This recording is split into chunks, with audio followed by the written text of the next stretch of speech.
Two black kids find a baby in the lake, white, freezing, and alone. But when they turn on the TV, they see her face on a missing child poster. And that's when everything changes. Stay with me. The sky broke open that Tuesday afternoon.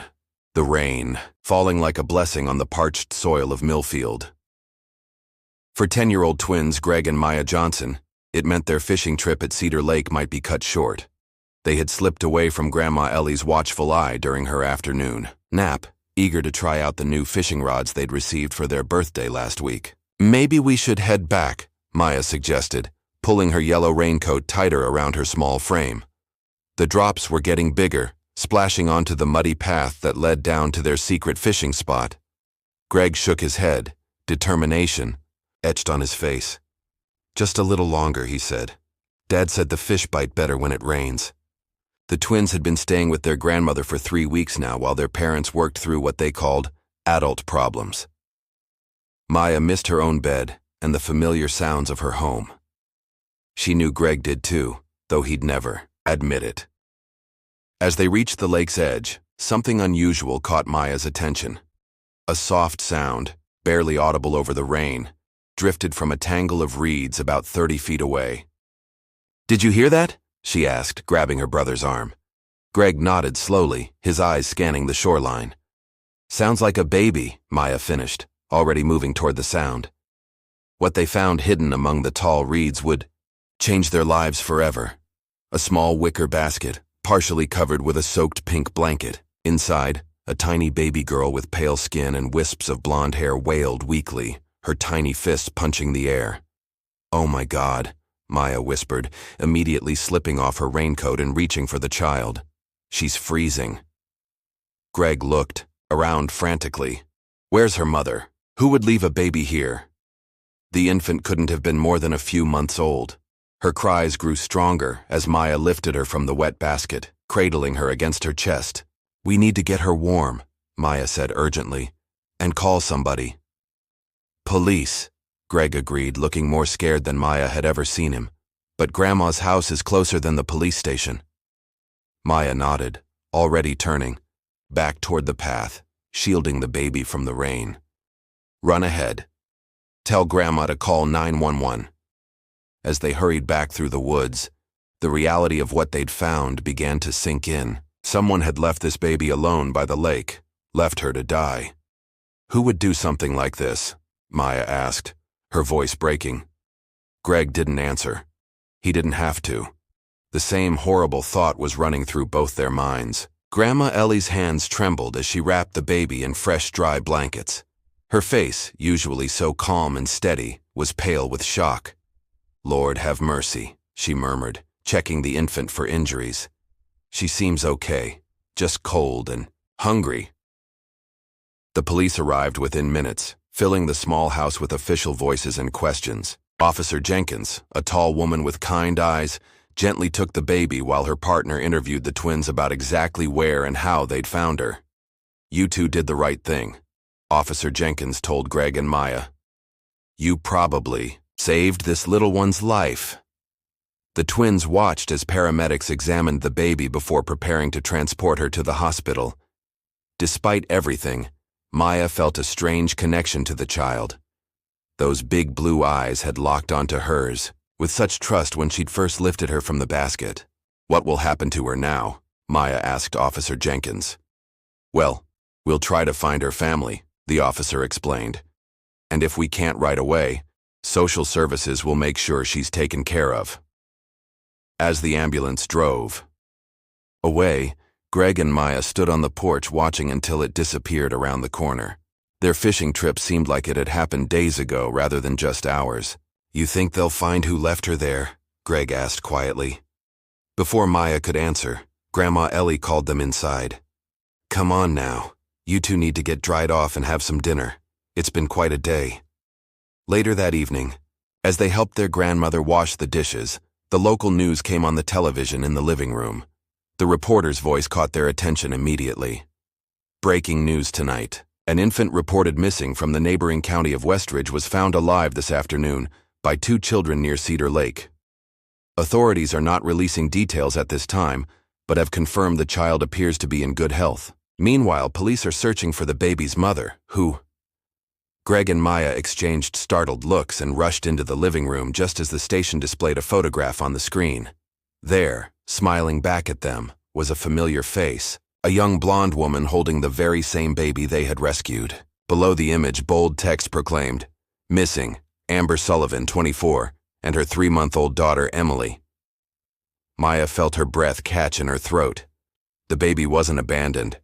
She was taken. And suddenly finding her didn't feel like the end of the story, but the beginning of something much more dangerous. "Grandma," Maya called out, her voice rising in panic. "Come look at this." Grandma Ellie hurried in from the kitchen, dish towel still in hand. Her eyes widened as she took in the news report and the photo displayed on the screen. "Lord have mercy," she whispered, sinking slowly into her recliner. "That poor mother." "But where is she?" Greg asked, unable to tear his eyes from the television. "If the baby was at the lake, where's the mom?" The news anchor continued, his voice grave. "Amber Sullivan and her daughter, Emily, were reported missing 3 days ago, when Amber failed to show up for her shift at Westridge Memorial Hospital, where she works as a nurse. Colleagues became concerned when she didn't answer phone calls or texts, which they described as completely out of character. Police entered her home yesterday and found signs of a disturbance, but no leads on their whereabouts until today's discovery of the infant. The report shifted to footage of Cedar Lake, where police tape now cordoned off the area where Greg and Maya had been fishing just hours before. Officers in uniforms combed the shoreline, and divers could be seen preparing to search the water. Grandma Ellie reached for the phone. "I need to call your parents. They should know what's happening." The mention of their parents snapped the twins back to their own reality. They'd been so caught up in the drama of finding the baby that they'd momentarily forgotten the reason they were staying with Grandma in the first place. "Will this make Mom and Dad come back sooner?" Maya asked hopefully. Grandma Ellie's expression softened. "I don't know, sweetie. They still have things to work through." As Grandma stepped into the kitchen to make the call, the twins huddled closer together on the couch. "I keep thinking about how cold she was," Maya whispered. "Baby Emily, she must have been so scared." Greg nodded, his usual bravado replaced by a solemn thoughtfulness. "Someone must have just left her there, Maya, right where we go fishing all the time." The coincidence struck them both at the same moment. Their secret fishing spot wasn't on any map. It was hidden, accessible only by a narrow path that most people in town didn't even know existed. Their dad had shown it to them last summer, saying his own father had brought him there when he was a boy. "How did the baby get there?" Greg voiced the question aloud. "That's not a place people just happen to find." Maya felt a chill run down her spine that had nothing to do with her still damp clothes. "You don't think—" A sharp knock at the front door interrupted her. Through the screen, they could see Officer Jenkins standing on the porch, her expression serious. "I need to speak with you all again," she said as Grandma Ellie invited her in. "We have some new information, and I need to confirm a few details about what happened today." The officer settled herself on the edge of the armchair, while the twins and their grandmother sat on the couch opposite her. She pulled out a small notebook and flipped it open. "First, I want you both to know you did exactly the right thing today," she said, looking directly at Greg and Maya. "But I need to ask you, did you see anyone else at the lake? Anyone at all? Even just walking on the main trail?" The twins looked at each other, then shook their heads. "No one," Greg answered. "It was raining, and most people don't go there when it's wet because the path gets slippery." Officer Jenkins nodded, making a note. "And this spot where you found the baby, you mentioned it's not well known." "It's our secret fishing spot," Maya explained. "Our dad showed it to us. You have to know exactly where to turn off the main path, or you'd never find it." The officer's expression remained neutral, but her pencil paused mid-note. "So it would be fair to say that whoever left the baby there would need to know about this specific location." Grandma Ellie leaned forward, her brow furrowed. "What exactly are you suggesting, officer?" Officer Jenkins closed her notebook. "Ma'am, we're exploring all possibilities right now. We have a missing mother and a baby who was deliberately placed in a location that isn't easily discovered by accident." "You think someone knew we go there?" Greg said suddenly, his voice barely above a whisper. You think someone wanted us to find her? The officer didn't confirm or deny it, but her silence was answer enough. That can't be right, Grandma Ellie protested. Why would anyone target my grandchildren like that? We're not jumping to conclusions, Officer Jenkins assured her. But I do need to ask, have you noticed anything unusual lately? Any strangers hanging around? Phone calls with no one on the line? That sort of thing? Grandma Ellie shook her head firmly. Nothing like that. What about at your home? The officer asked, turning to the twins. Before you came to stay with your grandmother. Greg and Maya exchanged glances again. There had been that one car, a dark blue sedan they'd noticed parked across from their house several times in the week before they came to stay with Grandma. They joked that it was a spy car because the windows were tinted so dark you couldn't see inside. There was a car, Maya said slowly. We saw it a few times parked near our house. Officer Jenkins straightened, her attention sharpening. What kind of car? As the twins described the vehicle, the officer made rapid notes. When they finished, she stood up and thanked them for their help. I'll have a patrol car drive by regularly tonight just as a precaution, she said, handing Grandma Ellie her card. Call immediately if you remember anything else or notice anything suspicious. After she left, the house felt eerily quiet. Grandma Ellie locked the door, something she rarely did before nightfall, and drew all the curtains. I think we should all get some rest, she said, her voice deliberately calm. It's been quite a day, but as the twins prepared for bed, they could hear her on the phone again, her voice low and urgent. Maya caught fragments. Don't care about your issues right now. The children might be involved in something dangerous. And no, I'm not overreacting. Later, as they lay in their twin beds in the guest room, the house dark and still around them, Greg whispered across the space between them. Maya, you awake? Yeah, I keep thinking about that mom, Amber Sullivan. Where do you think she is? Maya rolled onto her side to face her brother's outline in the darkness. I don't know, but I can't stop thinking about how someone must have known we'd be at the lake. Maybe it's just a coincidence, Greg suggested, but his tone made it clear he didn't believe that. Maybe, Maya agreed half-heartedly. A soft ping from Greg's backpack broke the silence. He slipped out of bed and retrieved his tablet, the one thing their parents had insisted they bring to Grandma's so they could keep up with their schoolwork. The screen illuminated his face as he unlocked it, casting strange shadows across the room. Then he gasped. Maya, he whispered urgently. Look at this. Maya joined him, squinting at the bright screen. It was open to his email account, which he rarely checked. There was a new message from an address neither of them recognized, noreplyfinder.net. The subject line read, Thank you for finding her.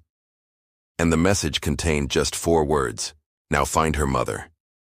Attached was a photo of a small white piece of paper with an address scrawled in blue ink. An address right here in Millfield, less than a mile from Grandma Ellie's house. We should tell Grandma, Maya whispered, her heart pounding so hard she could feel it in her throat. Greg stared at the address on the screen, his forehead creased in concentration. Do you recognize it? 1422 Maple Street. Maya shook her head. No, but it's close. It's in that neighborhood behind the grocery store. They both jumped at the sound of Grandma Ellie's bedroom door opening down the hall.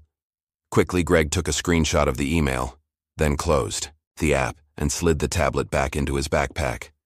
We'll figure it out tomorrow, he whispered as they scrambled back to their beds. But sleep didn't come easily. Maya lay awake for hours, listening to the unfamiliar creaks and groans of Grandma's house, every sound suddenly sinister. Who had sent that email? How did they know Greg's email address? And most importantly, was Amber Sullivan still alive? Morning arrived with gray skies and a steady drizzle that matched their mood. The twins came downstairs to find Grandma Ellie already on the phone, her voice tight with tension. They need to come home now, Richard. This isn't about your issues with Denise anymore. It's about the children's safety. She paused, listening. Fine. Put her on then.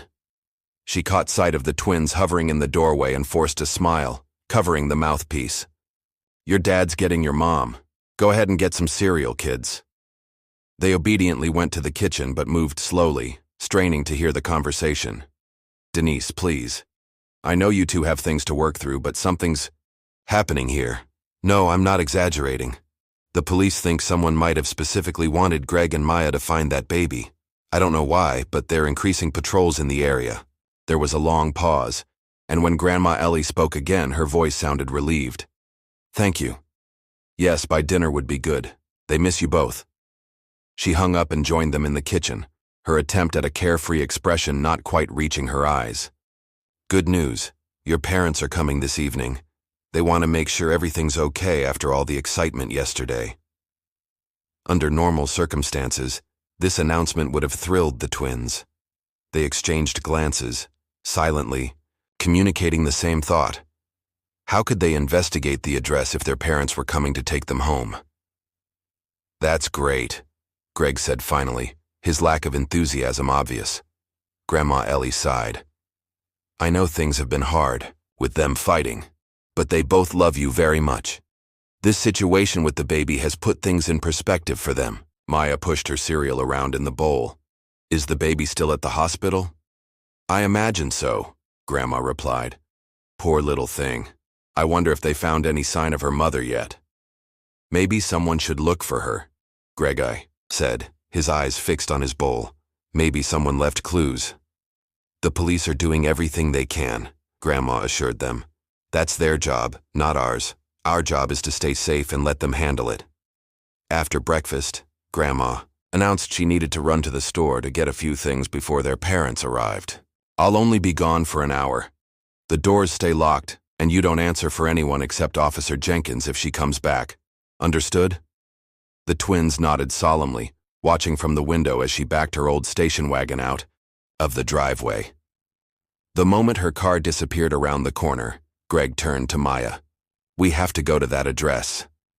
Maya had been thinking the same thing, but hearing it spoken aloud sent a chill through her. It could be dangerous. What if it's a trap? "What if Amber Sullivan is there and needs help?" Greg countered. "What if she dies because we were too scared to look?" Maya knew he was right. The police might not know about the email, or the address. By the time they told someone and adults decided what to do, it might be too late. "Grandma will be back in an hour," she said slowly. "Maple Street is only 10 minutes away if we take our bikes." Greg nodded, already moving toward the back door where their bicycles were stored on the covered porch. "We can be there and back before she knows we're gone." The rain had stopped, but the streets were still wet, puddles reflecting the cloudy sky as they pedaled quickly through the quiet neighborhood. Neither spoke as they rode, the gravity of what they were doing settling heavily on their small shoulders. Maple Street was a tidy road lined with modest houses, each with a small front yard and a short driveway. As they approached number 1422, they slowed down, their eyes scanning for anything unusual. It was a small blue house with white trim, a single car parked in the driveway, a silver sedan, not the dark blue one they'd seen near their home. A neat row of flower pots lined the front porch, and wind chimes tinkled gently in the breeze. "It looks normal," Maya said, disappointed and relieved at the same time. "Maybe we should knock," Greg suggested. "Say we're selling something for school." "Or we could look in the windows first," Maya countered, "just to see who's inside." They left their bikes behind a large bush at the edge of the property and crept toward the house, staying low and moving from cover to cover like they'd seen in spy movies. The front windows had sheer curtains drawn across them, making it impossible to see inside clearly. "Let's try the back," Greg whispered. They skirted around the side of the house, through a gate that wasn't locked and into a small backyard. A clothesline with several items hanging from it stretched from the back porch to a tree. Among the clothes were baby items, tiny onesies, and blankets swaying gently in the breeze. Maya grabbed Greg's arm. "Look," she hissed, pointing. On the back porch was a familiar wicker basket, identical to the one they'd found by the lake. "It's her," Greg whispered excitedly. "Amber Sullivan must be here." Just then, the back door opened. The twins ducked behind a large shrub, hearts pounding as a woman stepped out onto the porch. She was older, maybe in her 60s, with silver hair pulled back in a bun. She began taking clothes off the line, folding them neatly, and placing them in a plastic laundry basket. "That's not Amber Sullivan," Maya whispered, remembering the young blonde woman from the news report. The woman suddenly stopped, her head tilting as if listening. Then she called out, "Is someone there? I can hear you whispering." The twins froze, not daring to breathe. "If you're the children who found Emily, please come out," the woman continued, her voice gentle. "I won't hurt you. I need your help." Maya and Greg exchanged a panicked look. How did she know who they were? Slowly, they stood up from behind the shrub. The woman didn't seem surprised to see them. "There you are," she said, smiling sadly. "I've been hoping you'd come. My name is Helen. I'm Amber's mother, Emily's grandmother." "Where's Amber?" Greg demanded, trying to sound braver than he felt. "Is she okay?" Helen's eyes filled with tears. "That's what I need your help with. Amber is in terrible danger, and you two might be the only ones who can save her." She gestured toward the back door. "Please come inside. There's something I need to show you." Every instinct told Maya they should run, get back on their bikes, and race home to the safety of Grandma Ellie's house. But the woman looked so sad, so desperate. And if Amber really was in danger? "We can't stay long," Maya said cautiously. "Our grandmother is expecting us home soon." Helen nodded. "This won't take long, but it might save my daughter's life."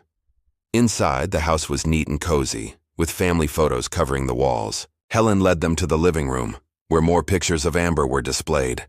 Amber as a child, as a teenager, in her nursing uniform, and holding baby Emily in the hospital just after she was born.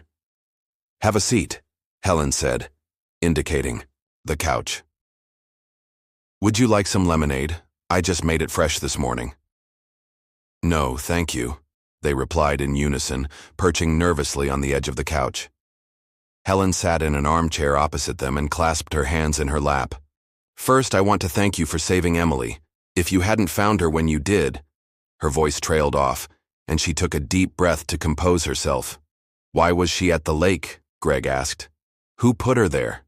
"I did," Helen admitted, her voice barely above a whisper. "I had no choice." Maya felt her body tense, readying to run. "You abandoned your own granddaughter?"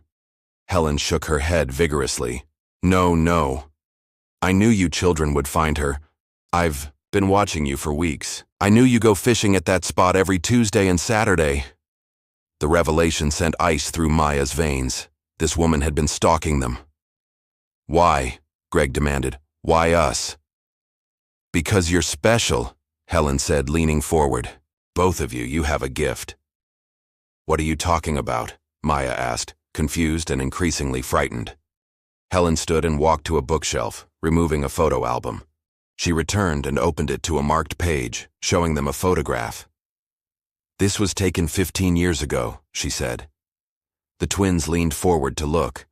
The photo showed a much younger Helen standing with a man about the same age and two small black children, a boy and a girl about 5 years old.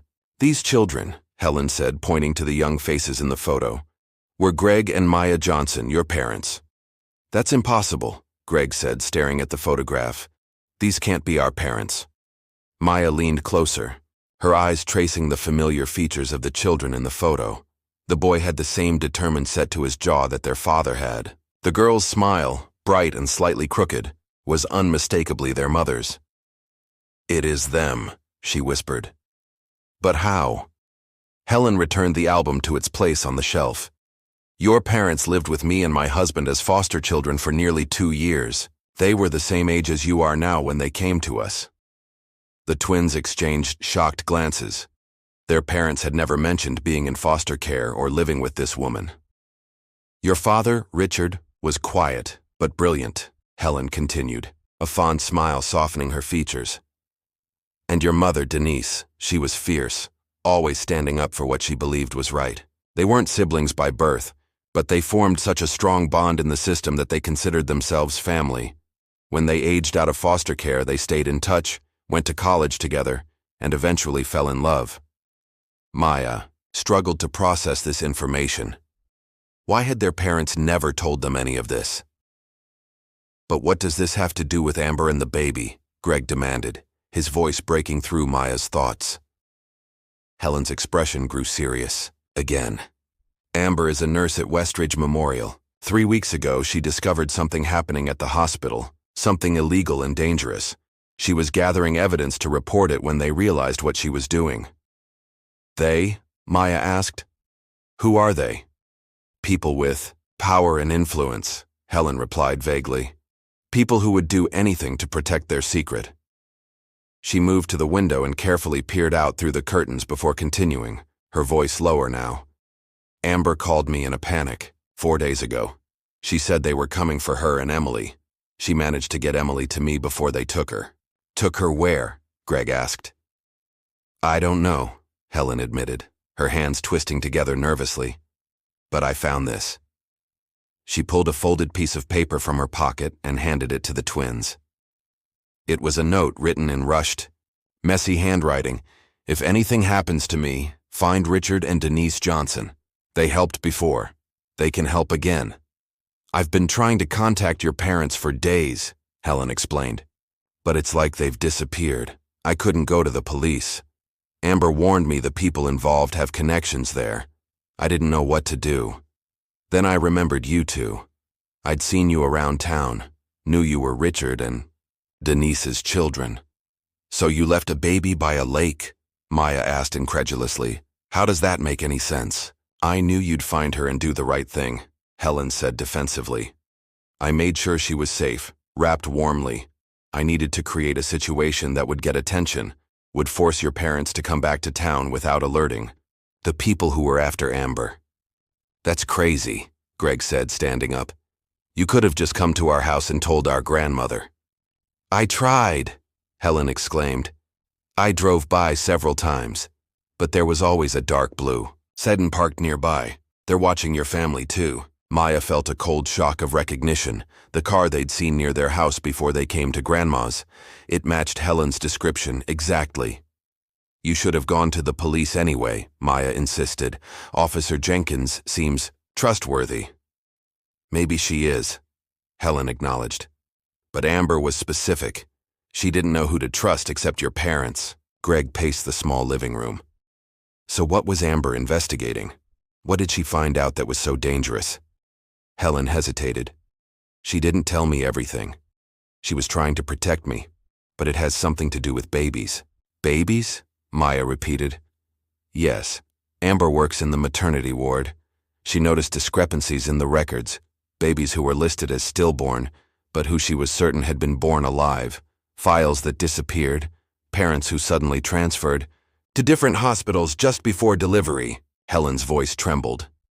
She suspected some kind of trafficking operation. The twins fell silent, the weight of this accusation settling heavily between them. "You said our parents helped before," Greg finally said. "What did you mean?" 20 years ago, your parents uncovered a similar operation in the foster care system," Helen explained. "Children who were supposed to be placed with families but who disappeared instead. Your mother was the one who gathered evidence, and your father helped her take it to the authorities. They were just teenagers, but they were brave and determined. That's why Amber believes they can help now." Maya's mind was spinning. How could their ordinary parents, her dad who fixed cars at his small garage, and her mom who taught 3rd grade, have been involved in something like this?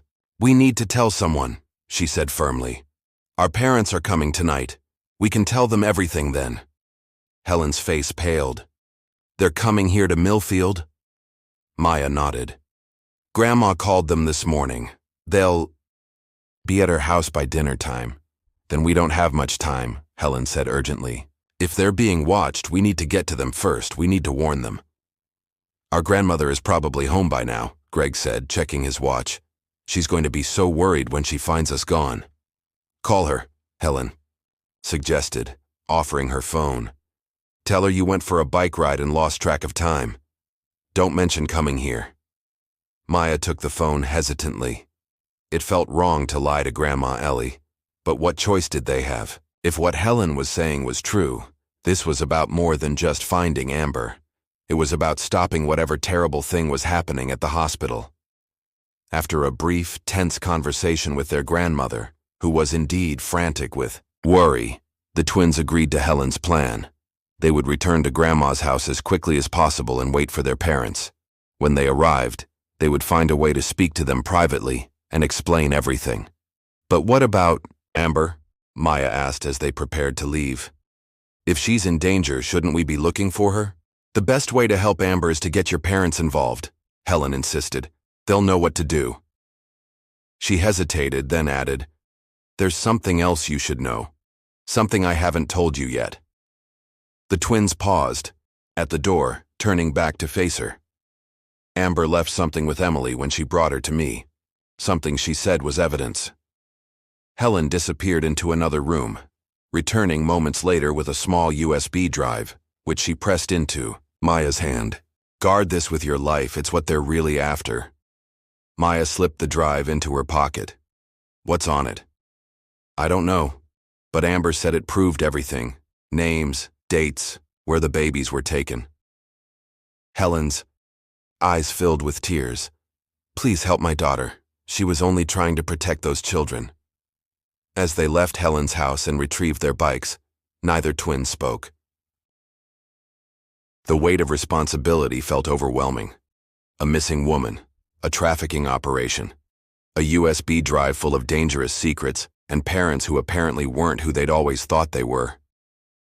"Do you believe her?" Maya finally asked as they pedaled toward Grandma's house. Greg was quiet for a long moment. "I don't know. Some of it seems crazy. But I saw that photo, Maya. That was definitely Mom and Dad. Why wouldn't they ever tell us they were in foster care?" Maya wondered aloud.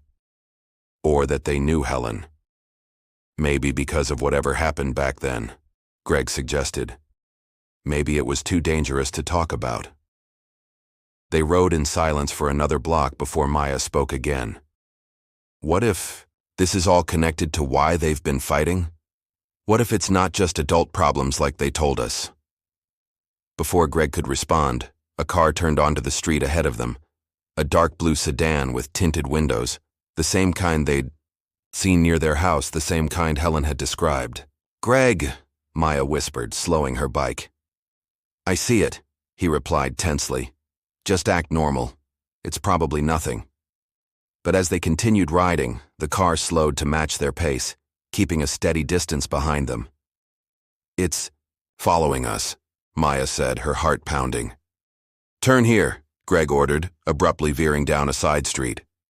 The sedan continued straight ahead, and for a moment Maya thought they'd overreacted. Then, at the next intersection, it reappeared, turning to resume its position behind them. "We need to get home," Greg said, trying to keep his voice steady. "Grandma will be there." They picked up speed, pedaling faster down the familiar streets of their grandmother's neighborhood. The sedan maintained its distance, never closing in, but never falling behind either. As they approached Grandma Ellie's house, Maya felt a surge of relief at the sight of the familiar station wagon in the driveway. But there was another car parked at the curb, a silver SUV she'd never seen before. "That's not Mom and Dad's car," she said to Greg as they pulled into the driveway, breathless from their ride. The front door opened, and Grandma Ellie hurried out, her face tight with worry. Behind her stood a tall man in a dark suit. "Thank goodness you're back," Grandma called, coming down the porch steps to meet them. "Officer Daniels here has been waiting to speak with you." The man extended his hand to the twins. "I'm Special Agent Daniels with the FBI. I understand you two found a baby yesterday." Maya glanced back at the street. The dark blue sedan had disappeared. "Yes," Greg answered cautiously. "At Cedar Lake." The agent smiled, but it didn't reach his eyes. "I need to ask you some questions about that and about where you've been for the past hour." Maya felt the USB drive pressing against her leg through her pocket. Something about Agent Daniels made her uneasy. Maybe it was the way Grandma Ellie stood slightly apart from him, her posture stiff and uncomfortable. "We just went for a bike ride," she said, forcing her voice to remain steady. "Is that right?" Agent Daniels asked. his gaze shifting between the twins. "You didn't happen to visit 1422 Maple Street, did you?" Maya felt a cold dread spreading through her chest. How could he possibly know where they'd been?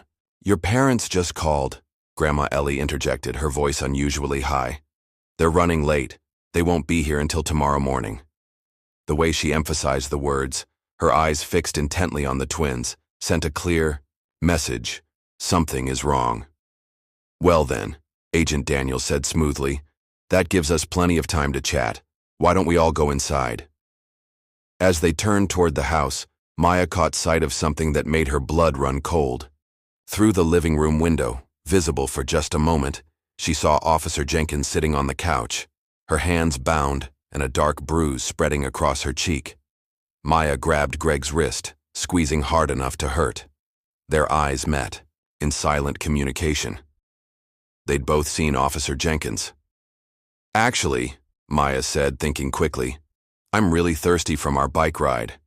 Could we get some water from the garden hose before we go in?" Agent Daniels frowned slightly. "I'm sure there's water inside." "The garden hose water tastes better," Greg chimed in, catching on to Maya's attempt to stall.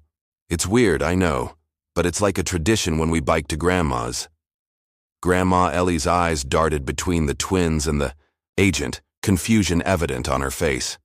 "It'll just take a second," Maya insisted, already pulling Greg toward the side of the house where the hose was located, and, more importantly, out of view from the front door. "Fine," Agent Daniels conceded with forced patience. "But make it quick." The moment they rounded the corner of the house, Greg whispered urgently, "Did you see Officer Jenkins? She's hurt." "We need to run," Maya replied, her voice trembling. "That man isn't really FBI. They've done something to Grandma, too. Did you see how scared she looked?"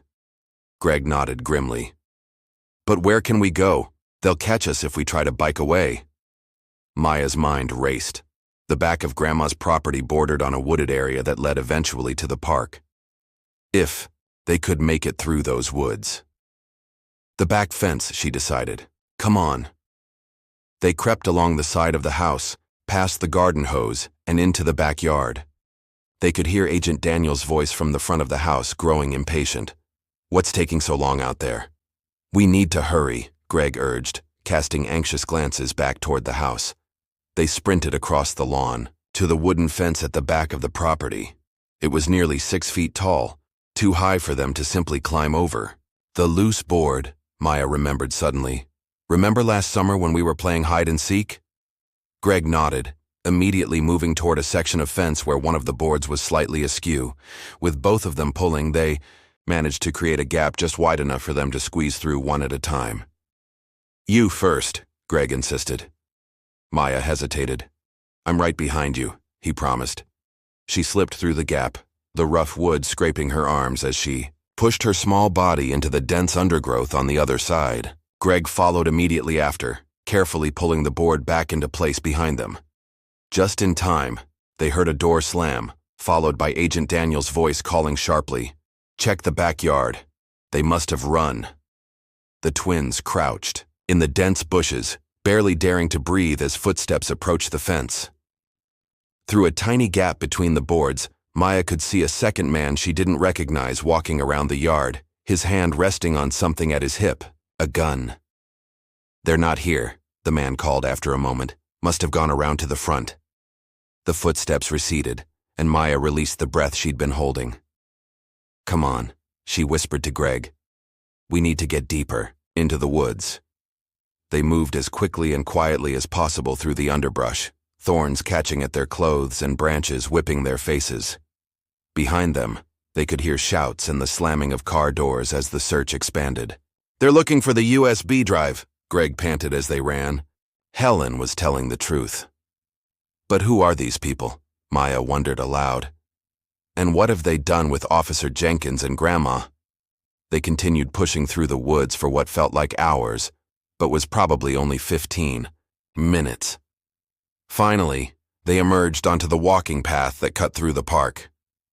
"Where do we go now?" Greg asked, his face scratched and dirty, his breath coming in ragged gasps. Maya pulled the USB drive from her pocket, staring at it.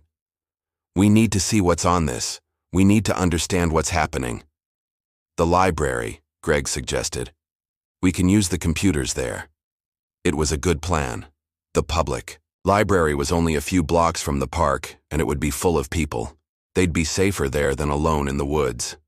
The library was quiet when they arrived, just a few elderly patrons browsing the shelves and a group of adults using the computers in the main area.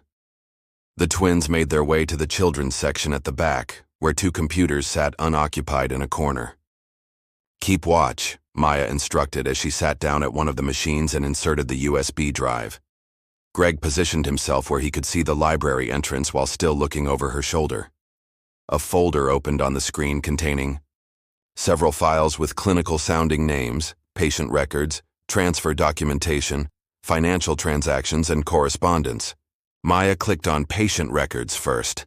A spreadsheet appeared listing names of women, their due dates, and various medical details.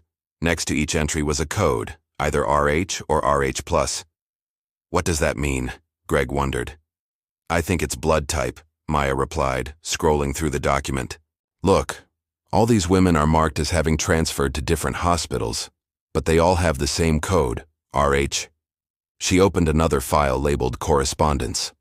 This one contained emails between various people identified only by initials.